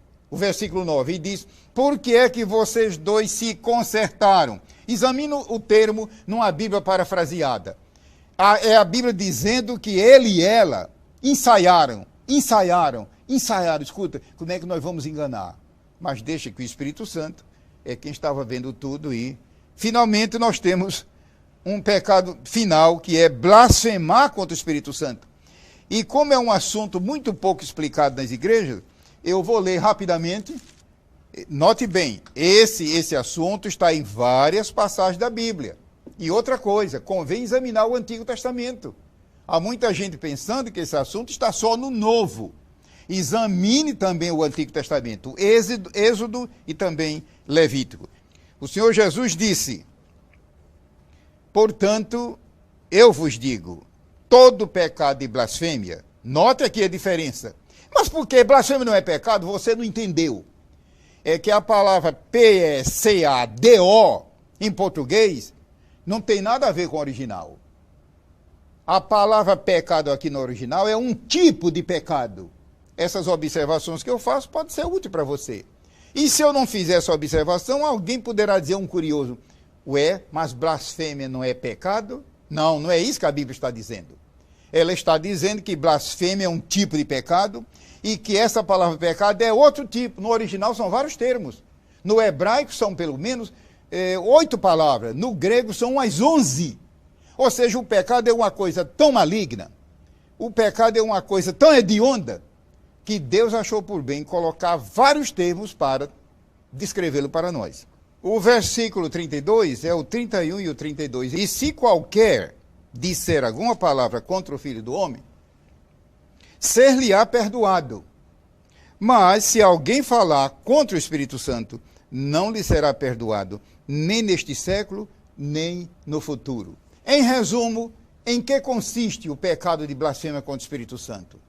É alguém que já é réprobo quanto à fé, atribuir a Satanás operações do Espírito Santo. Já pensou que horror? Jesus tinha acabado de realizar um grande prodígio e expulsar demônio de um homem que estava possesso. E eles disseram: ele está expulsando demônio pelo príncipe dos demônios, que é Belzebu. Isto é blasfêmia contra o Espírito Santo. Atribuir a Satanás fatos realizados e operados pelo Espírito Santo. E por que se torna imperdoável? Eu acho que eu acabei de dizer há pouco, em resumo. É que é o Espírito Santo de Deus que nos convence do pecado. Você já notou que sempre que a gente comete uma fraqueza, uma falha, um pecado, uma coisa lá dentro, de repente, diz: está errado, e você não sossega enquanto não acertar com Deus? Você está pensando que isso é resultado da consciência do homem? Não se engane, é o Espírito Santo urgindo para que a gente acerte as contas com Deus. Quando uma pessoa chega a tornar-se réproba, como diz em Timóteo, ela não consegue mais, ela não tem mais essa condição. Então, se um crente, é claro, se um crente chegar a ficar preocupado devido às suas fraquezas, meu Deus, eu falo tanto, eu faço tanta coisa errada, será que eu já não cometi o pecado de blasfêmia? Deus já não fala comigo e outras coisas? Só o fato dessa pessoa se preocupar é prova que ela não cometeu. Por quê? Porque quem cometeu esse pecado não sente coisíssima nenhuma. Ela está com a mente cauterizada. Então é ultra perigoso pecar contra o Espírito. Que Deus nos guarde. Eu agradeço a atenção de todos. Lição 10. O Espírito Santo e a obra missionária. A leitura bíblica em classe está em Atos 13, que todos sabem que é um grande capítulo sobre missões. E o texto áureo é Atos 1, versículo 8. Isso foram palavras do Senhor Jesus. Recebereis a virtude, ou seja, o poder do Espírito Santo. É maravilhoso, irmãos, que poucas vezes na Bíblia Deus concede autoridade. Deus concede mais poder. Não devemos confundir poder com autoridade. Há pessoas que elas têm poder de Deus, mas devido a desmandos, Deus retira a autoridade. E daqui a pouco o poder acaba. Lembremos que poder vem de autoridade. O Senhor Jesus, antes de voltar para o céu, disse, é-me dado todo o poder. Não se esqueça que a palavra ali, poder, significa, ao pé da letra, autoridade. Mas recebereis a virtude do Espírito Santo, que há de vir sobre vós, e ser-me-eis testemunhas, tanto em Jerusalém, como em toda a Judéia e Samaria, e até os confins da terra. A lição, ela está dividida em 3 tópicos. A grande comissão, ou seja, o mandato que o Senhor Jesus entregou a todos eles. A Bíblia diz que quando ele falou para os seus discípulos, dizendo, ide por todo o mundo, observamos que ele não disse, ide os pastores, ide os presbíteros, ide os diáconos, e dos evangelistas, e dos anciãos. O ide é para todos, de maneira indiscriminada. A grande comissão, o segundo tópico é a urgência da obra missionária. E o terceiro é a assistência do Espírito Santo. A grande comissão, ou seja, o grande mandato. Por que é tão grande assim? Todo mandato que se recebe, quando é legítimo aqui na terra, por exemplo, vereador ou deputado, presidente de uma universidade, diretor de uma empresa, na igreja, um encargo, tudo isso, se é legal, é muito importante, mas nada é igual a esse mandato extraordinário do Rei dos Reis, que se trata de um mandato, de uma ordem para ganhar o mundo para Jesus. É a grande comissão. E nesse assunto, deixe-me deixar alguns pensamentos com o pessoal da escola dominical. O texto áureo diz, primeiro em Jerusalém. Pode ver em sua Bíblia. Primeiro em Jerusalém. O que é que representa Jerusalém hoje? O que era Jerusalém naquele tempo? Era a cidade onde estava o sacerdócio. Era a cidade onde estava a lei. Era a cidade onde estava a direção. Jerusalém era a capital da nação, do povo eleito de Deus. Significa que nós devemos fazer o quê? Começar o evangelho em casa. Jerusalém, que significa casa, no sentido figurado. Começar em casa, começar entre nós. Mas em seguida o texto diz em toda a Judéia. E a Judéia fala num certo sentido de quê? De religião. Daí vem a palavra judaísmo. A Judéia era a terra da religião, a tribo de Judá.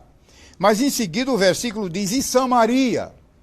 Agora a mensagem, o versículo ficou ainda mais convidativo, porque Samaria, como todos sabem, era uma região mista, inclusive uma região até odiada pelos judeus, devido à história do passado, enfim. Pois bem, é o que Jesus nos manda fazer. Samaria, todo mundo conhece a história maravilhosa de Jesus e a samaritana em João capítulo 4, como havia preconceito. Entretanto, foi lá que Jesus parou junto a uma fonte e resultou naquele avivamento. Então, não esqueçamos de começar a pregar o evangelho dentro de casa, mas também à nossa volta, a Judéia, mas também em Samaria. Isso aqui já é missões, porque Samaria, minha gente, envolvia as nações. Samaria era uma região povoada de povos, e depois diz até os confins da terra. Essa palavra confins, no original, é o mesmo termo que gerou a palavra escatologia. Para você que estuda escatologia, deve ficar com esse pensamento. Significa que a igreja, eu e você, temos o dever de evangelizar em qualquer tribo, em qualquer região, em qualquer etnia, em qualquer grupo, porque o termo usado no original é o que equivale à escatologia, ou seja, até o fim último. O segundo quesito, o segundo ponto da lição, que é a urgência. Por que essa urgência? Porque o homem sem Jesus está perdido. Ou seja, nós estamos vivos agora, poderemos daqui a pouco estar mortos. Há muita gente hoje que pensava estar viva e de repente faleceu.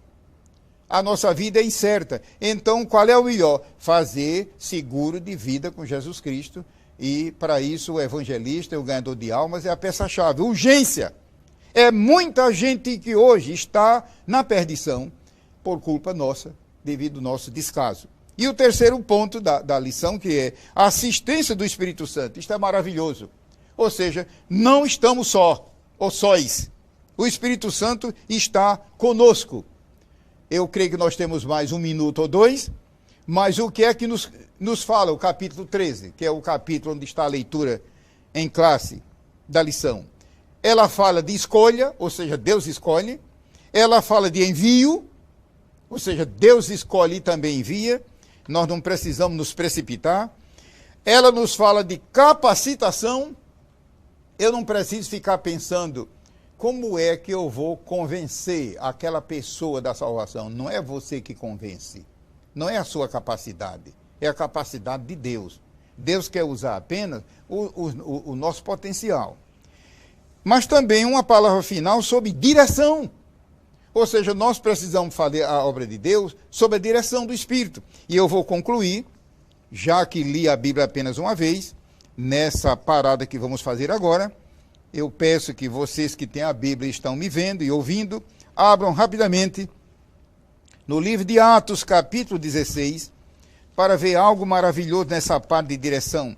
E quem sabe se não há pessoas aguardando essa palavra, que estão em dúvida, sem saber para onde ir, e o que fazer, quando agir. Atos 16, e veja que diz o versículo 6. E passando pela Frígia e pela província da Galácia, foram impedidos pelo Espírito Santo. Eu estive uma vez pesquisando isto aqui à luz do original, e a palavra impedido indica que eles estavam insistindo, ninguém sabe se foi descuido deles, espiritual, eles estavam insistindo contra a vontade de Deus. Deus colocou uma barreira. Diz que ele impediu. Igual numa barragem tem a terra, o concreto que barra a água. Ele pode fazer isso. E no versículo 7 diz: e quando chegaram a Mísia, intentavam ir para Bitínia, mas o Espírito de Jesus não permitiu. Aqui é diferente. Aqui eles não estavam querendo ultrapassar a vontade de Deus. Eles estavam apenas com a mente dividida. Vamos lá ou cá. E o Espírito Santo deu a direção. Isso ele quer fazer ainda hoje. E finalmente, o versículo 9, do mesmo capítulo, que diz assim: Paulo teve de noite uma visão, em que se apresentou, veja bem, não foi sonho, foi visão. Deus dá sonho, mas não vá confundir sonho com visão. Teve uma visão em que se apresentou um varão da Macedônia e lhe rogou, dizendo: passa a Macedônia e ajuda-nos. Então, Deus, ele dirige de maneira diferente. Só porque Deus não está dirigindo você da maneira que dirigiu da última vez, não vai dizer que não é ele. Deus não é obrigado a agir todas as vezes como ele agiu uma vez. Nós devemos andar com a pessoa do Espírito Santo porque ele nos guia nesse particular. Então, é uma lição formidável. O Espírito Santo é a obra missionária. E não se esqueça, a palavra missionária aqui, ela está misturada com a palavra evangelização. Tecnicamente, qual é a diferença entre os dois? Geralmente nós usamos o termo evangelizar quando se trata de trabalho local, na rua, no bairro, na casa, na área, na cidade, e geralmente usamos missões quando se trata fora. Tanto faz. A verdade é que, tecnicamente, há essa diferença. Mas Deus nos manda evangelizar e também missionar. Uma grande lição para a glória do nome do Senhor.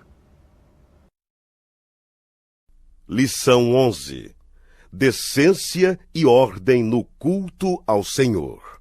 O texto áureo diz o seguinte: guarda o teu pé quando entrares na casa de Deus, e inclina-te mais a ouvir do que a oferecer sacrifício de tolos, pois não sabem que fazem mal. Eclesiastes 5 e versículo 1. Uma das coisas que enriquecem a vida cristã é o culto. Você participa do culto, você frequenta os cultos, é justamente o assunto da lição de hoje. O texto áureo, não podemos escapar de uma palavra sobre ele antes da divisão dos tópicos da lição. Guarda o teu pé. Lembremos-nos que a Bíblia está usando aqui uma figura de linguagem. Pé aqui tem a ver com a maneira da pessoa andar, de proceder na casa de Deus. Se muitos crentes, se a lei mosaica ainda existisse ou prevalecesse, certamente muita gente que hoje aparece nos templos e nos cultos já estaria sepultada nos cemitérios devido à irreverência na casa de Deus. A Bíblia previne: guarda o teu pé. Significa comporte-se com reverência na casa de Deus, com santidade. Inclina-te mais a ouvir. Lembremos que ouvir aqui não significa primeiro ouvir no sentido físico, com os ouvidos da cabeça, mas ouvir no sentido de propósito de obedecer. A Bíblia usa muito isso, figura de linguagem. Mais a ouvir do que a oferecer sacrifício de tolos. De modo que quando estivermos no culto, na casa de Deus, seja onde for, aonde o povo de Deus se reúne, ali é o templo. O Senhor Jesus disse: aonde estiver 2 ou 3 reunidos em meu nome, eu estou no meio dele. Os 2 tópicos principais da lição são o culto pentecostal em o Novo Testamento. Então, o Novo Testamento, a partir dos evangelhos, falam muito a respeito do culto. O próprio Senhor Jesus, por 2 vezes, ele irritou-se, é claro, ira santa, irritação santa, ou seja, irritar-se, irar-se contra a injustiça, o erro. Por 2 vezes nos evangelhos, uma no princípio e outra no fim, no início do seu ministério. Ele observou que a casa de Deus em Jerusalém estava sendo usada para fins de comércio. A segunda vez já foi no final do seu ministério, quando ele pegou um azorrague, ou seja, uma espécie de chicote feito de cordas, e expulsou. Os irmãos pensam que ele estava com o rosto sorridente? Imagine como ele estaria ali. E isso mostra que a casa de Deus, o culto divino, deve ser encarado com muita seriedade e num ambiente de santidade. Então, o primeiro ponto trata disso. O culto ministrado nos evangelhos, mas também no livro de Atos. No livro de Atos, o livro de Atos dos Apóstolos, que é o primeiro ponto, todos se recordam que quando o poder do Espírito Santo desceu sobre os primeiros crentes, cerca de 120, a Bíblia diz que eles estavam orando, mas muita gente não presta atenção que eles não estavam apenas orando. A Bíblia diz que eles estavam sentados na hora que o poder desceu. De fato, eles estavam ali durante 10 dias, e então um tempo eles tiravam para descansar, um tempo eles tiravam certamente para comer, tomar suas refeições, e ficava um grupo orando, cantando, quem sabe, às vezes em pé, às vezes ajoelhados. Nesse momento eles estavam sentados. Está lá escrito em Atos capítulo 2. Muita gente não observa isso. Será que não existe uma lição? Será que aquela palavra sentado ficou ali por acaso? É Deus querendo dizer: tome cuidado quando você se senta no culto na casa de Deus. E imagine hoje, nessa época que, por exemplo, praticamente não existe mais saias do lado feminino. Mas não é somente o lado feminino, também o lado masculino. Mas não é somente a parte de vestuário que eu estou dizendo, é tudo. Estavam sentados quando o poder de Deus caiu. Esse ponto é muito importante, mas prossegue, porque no culto, no livro de Atos, são várias reuniões em que a Bíblia diz que o poder desceu e eles ficaram cheios do Espírito. Entretanto, eles se mantiveram com toda prudência e com toda postura na presença de Deus. Nesse primeiro ponto da lição, é mencionada a igreja de Corinto. Os adquirentes, os usuários da revista, verão que no culto em Corinto houve desordem. Houve desordem e mereceu uma repreensão séria da parte de Deus. E Deus é tão bom que deixou o capítulo na Bíblia. Ora, o que significa isto?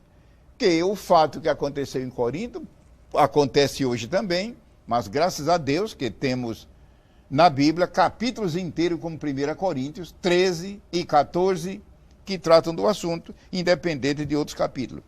O segundo ponto da lição, que é causas de desordem no culto. A revista menciona partidarismo, ou seja, grupos formados dentro da igreja, grupos. É grupos para tudo, inclusive grupos de conversa. Carnalidade.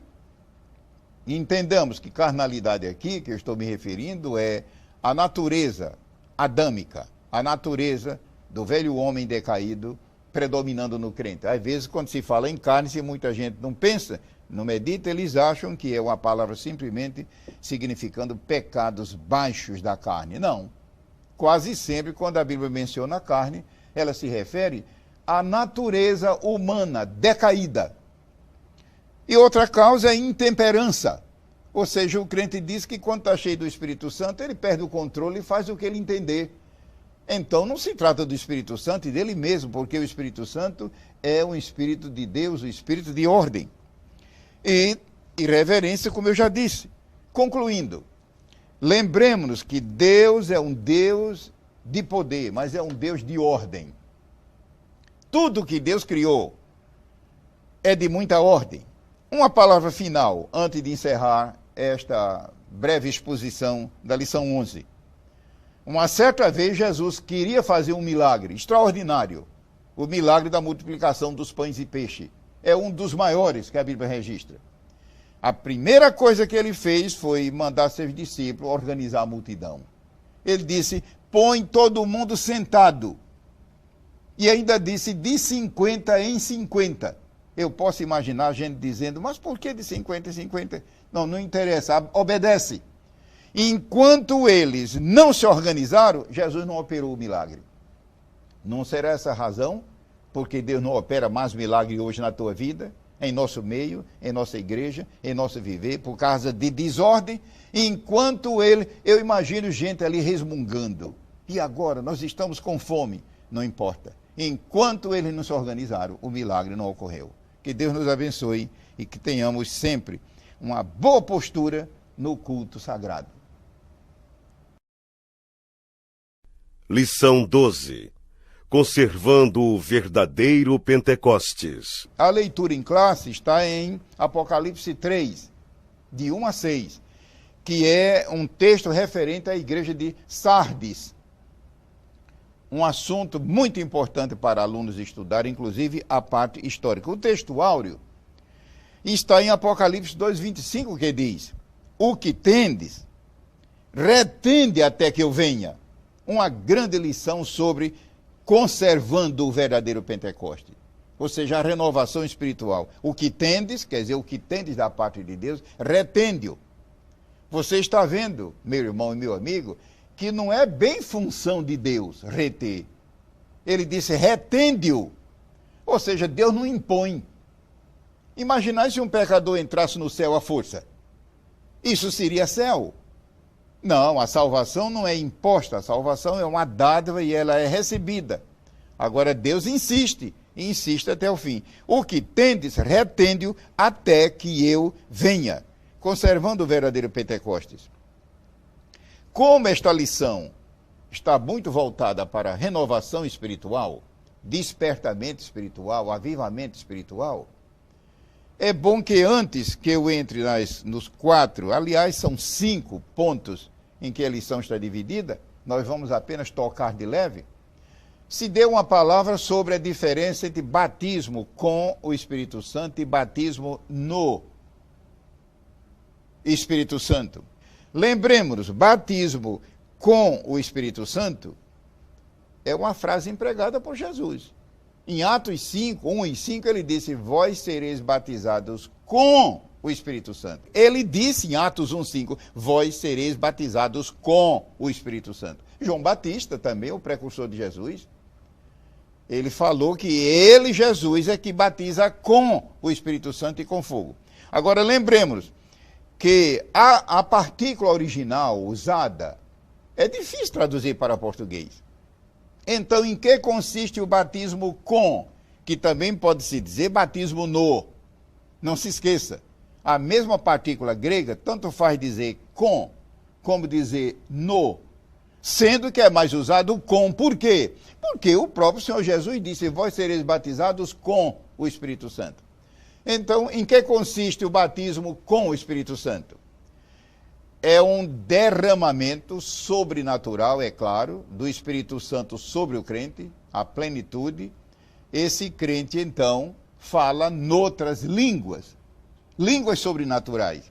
É a evidência física. Fala noutras línguas pelo Espírito Santo. Como eu já disse na lição passada, o profeta Isaías profetizou isso no capítulo 28. Mas o próprio Senhor Jesus, antes de voltar para a glória, diz, e falarão novas línguas. E no livro de Atos está o relato maravilhoso, que quando o Espírito Santo desceu em Jerusalém sobre os 120, eles começaram. Você está vendo que a pessoa que está sendo batizada, ela está plenamente consciente. Ela não fica em êxtase, como muita gente pensa. Não, diz que eles começaram. O Espírito Santo os tomou e eles entregaram o seu aparelho fonador mais consciente. Mas lembremos-nos, o batismo com o Espírito Santo é a dádiva de Deus para seus filhos. Assim como a salvação é a dádiva de Deus para o incrédulo. É a dádiva de Deus. O batismo com é a dádiva de Deus para seus filhos. Você que é filho de Deus, busque e receba. E o batismo do Espírito Santo? Aí é diferente. No original é também outra partícula. Em que consiste o batismo do Espírito Santo? O batismo do Espírito Santo é místico, ou seja, é espiritual. É totalmente espiritual. E em que consiste?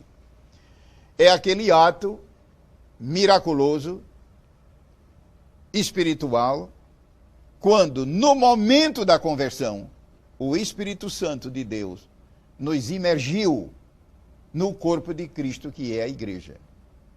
Ele nos colocou no corpo de Cristo, que é a igreja. Então, o batismo do Espírito Santo, ele é invisível, ele é sobrenatural, ele é espiritual, e é aquele ato em que o Espírito Santo, no momento da conversão, ele nos imerge, como diz o original, est tonen soma. Ele nos imerge no corpo de Cristo. Então, o batismo do Espírito Santo precede o batismo com. Ele precede, é claro. Se bem que há pessoas que Jesus batiza na hora da conversão, mas não misture as coisas. O batismo com o Espírito Santo é subsequente à conversão. Vou repetir. O batismo com, o glorioso batismo com o Espírito Santo, em que o crente fala noutras línguas, ele é subsequente à conversão. Mesmo que Jesus batize na hora, mas primeiramente vem o batismo do Espírito Santo. Eu sei que é uma explicação curta, os leitores deverão primeiro recorrer à Bíblia. Irmão Gilberto, onde está isso na Bíblia? O batismo com é Atos capítulo 1 e capítulo 2. Principalmente o capítulo 2.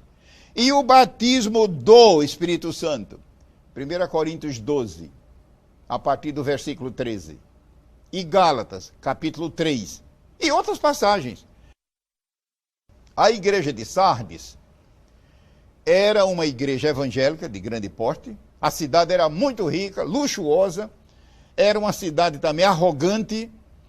E a igreja, é claro, uma igreja composta de muita gente rica. Tudo bem?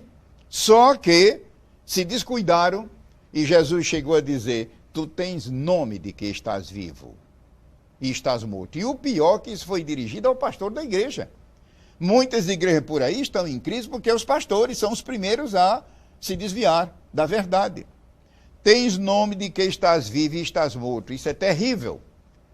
Significa que Deus, Ele concede a graça para que ela seja desfrutada. E outra coisa, se nós lermos, fizermos a leitura bíblica em classe do capítulo 3, nós veremos que logo no primeiro versículo, o Senhor Jesus se revela dizendo que Ele é aquele que tem os 7 Espíritos de Deus. Ou seja, para a igreja que estiver decadente, tem nome de que está viva e está morta, aí está a resposta. Qual é a resposta para eu e para você e para a nossa igreja, a tua igreja, nossas igrejas?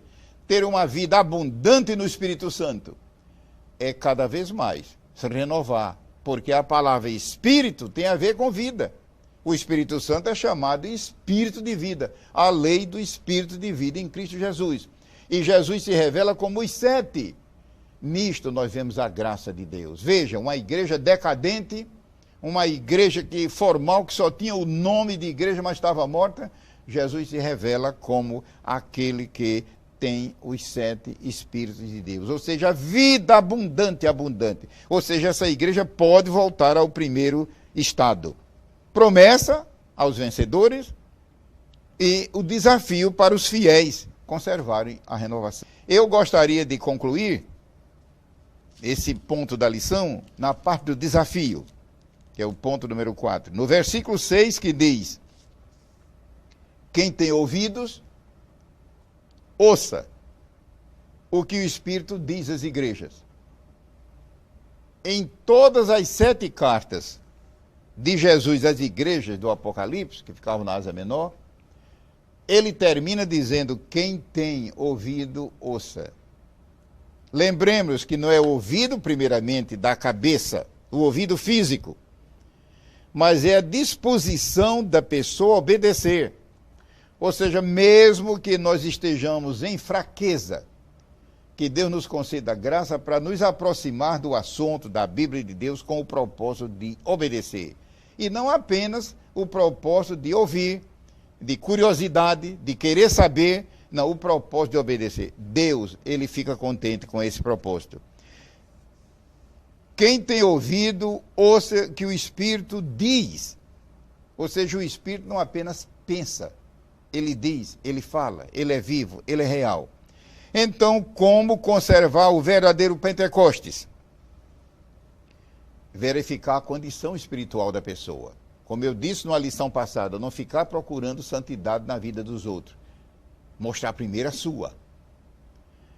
Segundo, buscar a renovação espiritual. Buscar a renovação espiritual. Nós já notamos que a hora da noite em que a terra fica mais escura é meia-noite. Meia-noite, 11h30, meia-noite, 1 da manhã, é o horário em que o meio ambiente fica mais escuro ao ar livre. Estou querendo dizer que, mesmo que a situação espiritual seja escura, nessas horas Deus pode abençoar e transformar as trevas em luz. Nós damos graças a Deus por esses minutos, com a oração de que Deus os use para a glória do seu nome. Lição 13. O Espírito Santo e a vinda de Jesus. O texto áureo está em Apocalipse 22, versículo 20. E diz assim, aquele que testifica estas coisas, diz, certamente cedo venho. Amém? Isso aqui é a resposta da igreja. Ora vem, Senhor Jesus. A última mensagem de Jesus à igreja.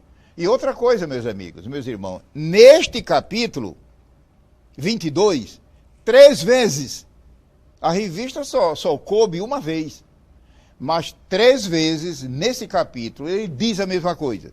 Se você está com a Bíblia, veja depois o versículo 7, veja depois o versículo 12, e veja o 20, que é onde nós estamos.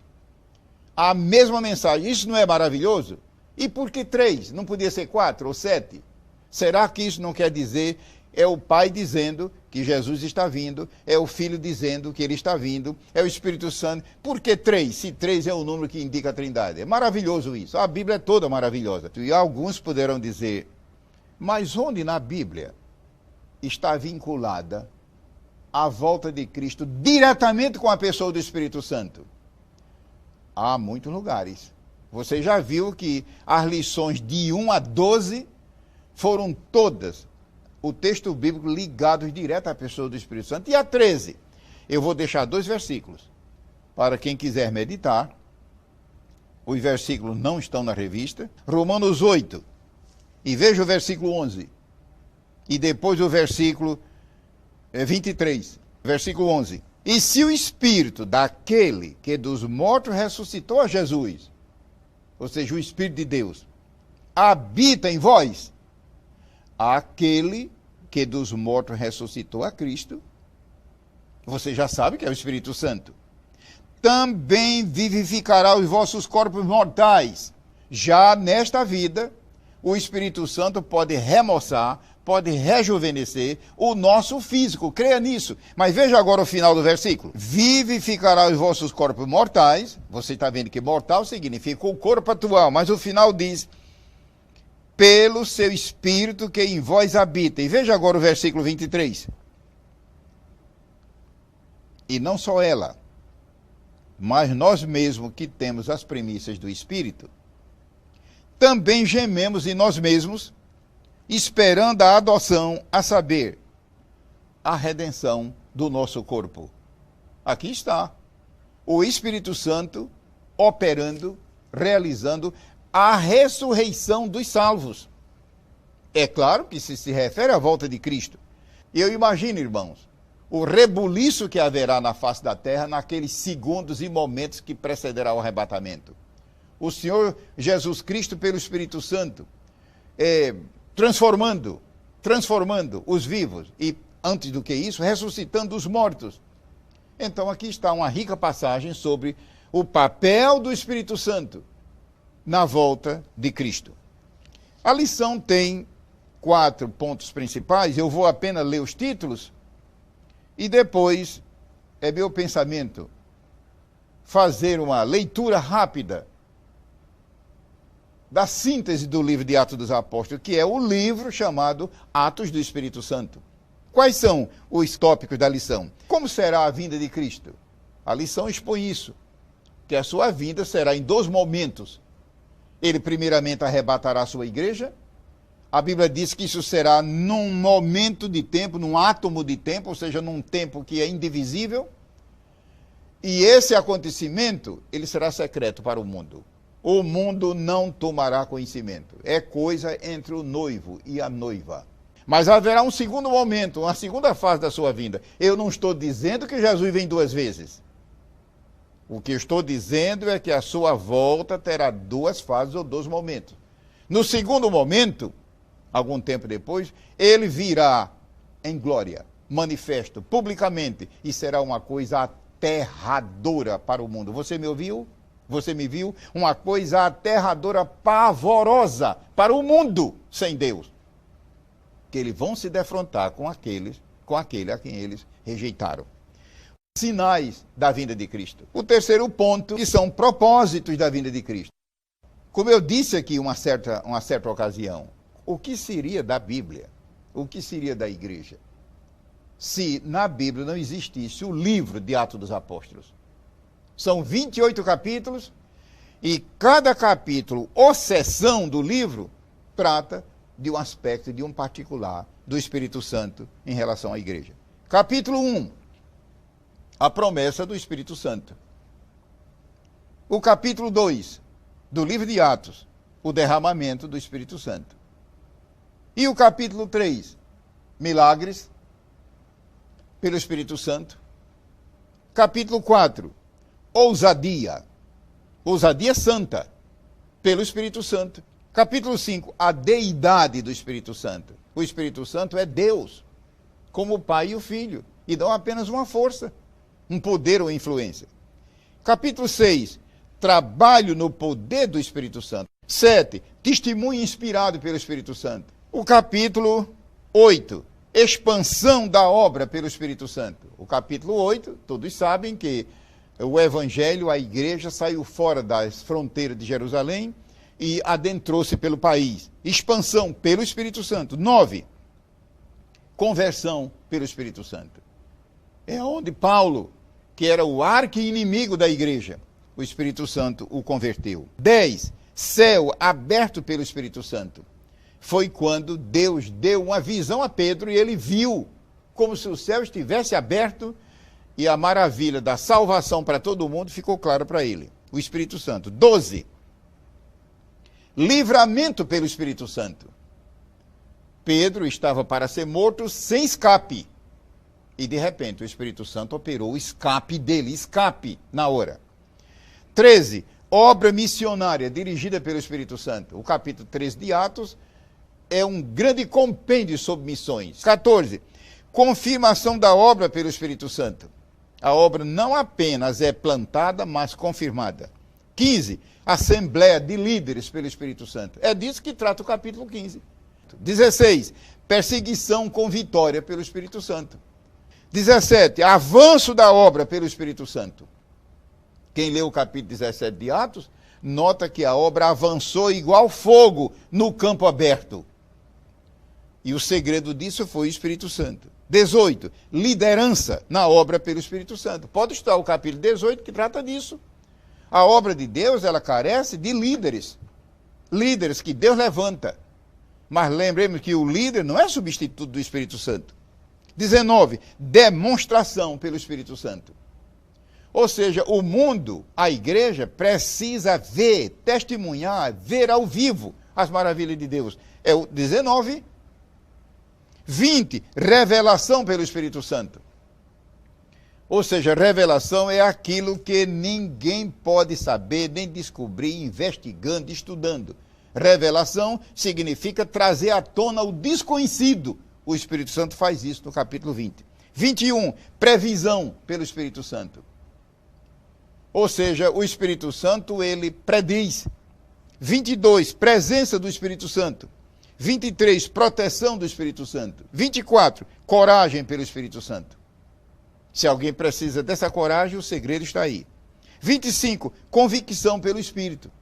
Ou seja, não adianta, irmão e amigo, você tentar entrar na área de convicção à base do estudo, à base do raciocínio humano. O Espírito Santo faz isso num piscar de olhos. 26, heroísmo pelo Espírito Santo. O capítulo 26 é fantástico sobre a vida heróica. 27, consolação pelo Espírito. Consolação para quem está abatido, arrasado. O Espírito Santo faz isso no 27. E 28, continuação da obra pelo Espírito Santo. O livro de Atos dos Apóstolos, ele não tem epílogo, pode ver. Se alguém quiser, pode testar.